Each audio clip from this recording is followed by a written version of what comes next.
آله وأصحابه أجمعين أما بعد أعوذ بالله من الشيطان الرجيم بسم الله الرحمن الرحيم إنما يخشى الله من عباده العلماء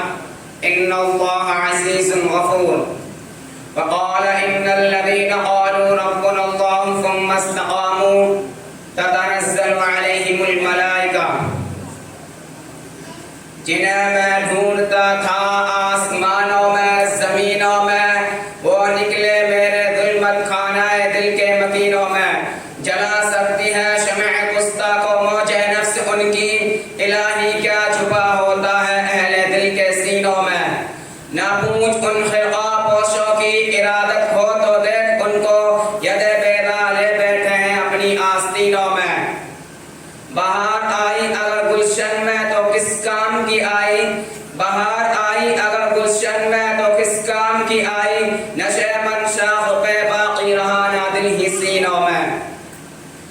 محترم حضرات اور صدر جلسہ آج میں ان یاران باصفا شہیدان عشق وفا وارثان بلال اور سراخیل آزادی کے تذکرے کی سعادت حاصل کر رہا ہوں جن کا قلب و جگر اسلام کی عظمت سے معمور تھا جن کے چہرے پر عزم و استقلال کی کرن جلوہ فگن تھی جن کا دل جذبہ جہاد سے سرشار تھا جنہوں نے اپنی زندگی اسلام کی سربلندی اور اعلیٰ کلمات اللہ کے لیے وقف کر دی جن کی ایک تاریخ ہے جن کی ایک داستان ہے جنہوں نے ہر دور میں اسلام کی آبیاری کی ہے اور چمنستان اسلام کی طرف بڑھنے والی ہر باد سمو کی راہ میں دیوار آہنی بن کر حائل ہو گئے ہیں حضرات اس چمنستان عالم کا پتا پتا اور بوٹا بوٹا اس بات پر شاہد ہے کہ یہ طبقہ ان اصحاب فکر و نظر اور وارثان قلب و جگر کا طبقہ ہے جنہوں نے تاریخ کے ہر نازک موڑ پر اس امت کی رہنمائی اور تذکری فرمائی ہے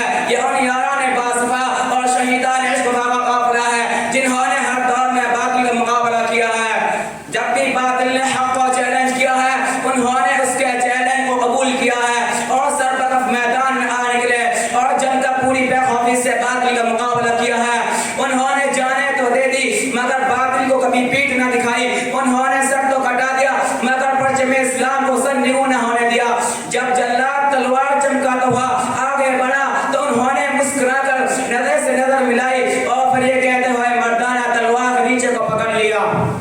فلست أبالي حين أقتل مسلما على أي شق كان في الله مصرعي یعنی خوشا وقت ہے کہ میری موت تیرے کوچے میں آ جائے خوشا وقت ہے کہ میری موت تیرے کوچے میں آ جائے یہی تو زندگی کا آخری ارمان ہے ساقی گردے کا انہوں نے ہر محاذ پر باطل کا مقابلہ کیا اور ہر طرح سے مقابلہ کیا ضرورت پڑی تو گولی چلائی ضرورت پڑی تو تلوار چلائی تلوار پھینکی قلم اٹھا لیا ضرورت پڑی تو اپنی شعلہ نبائیوں سے طوفان تن دو تیز سرکس وباگ کا کام لیا اور جب ضرورت پڑی تو قوم کے ننھے ننھے نان حالوں کی تربیت اصلاح فرما کر باطل کے لیے دیوار آہنی اور فرد رشک بنا دیا آج میں انہیں جانا اور سر فروشان اسلام کی تھوڑی سی تاریخ اور ادنا سی جلد دکھانا چاہتا ہوں کہ انہوں نے جنگ آزادی میں کیا کارنامہ انجام دیا اور ان کا کیا مقام رہا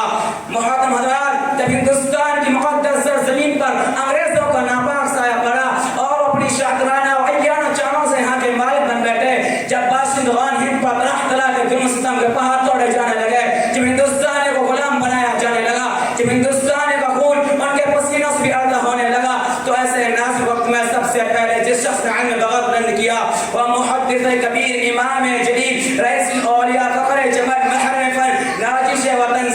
شاہ رشید ابن ولی اللہ محدث دہلوی ہے یہ وہی مرد مجاہد درویش خدا ہے جس نے وقت سے بہت پہلے مسلمانوں کے نصف العین کا اعلان فرمایا تھا جہاں تک کہ پہنچنے کے لیے دوسروں کو ابھی برس تھا برس انتظار کرنا تھا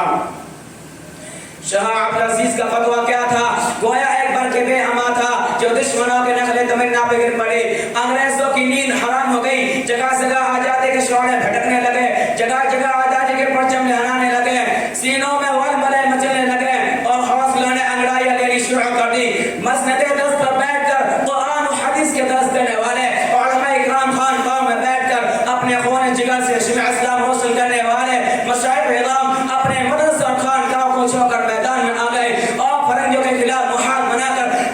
کی جانب بے سر و سامانی کے عالم میں نکل پڑے. میں اکیلا ہی چلا تھا جانب منزل مگر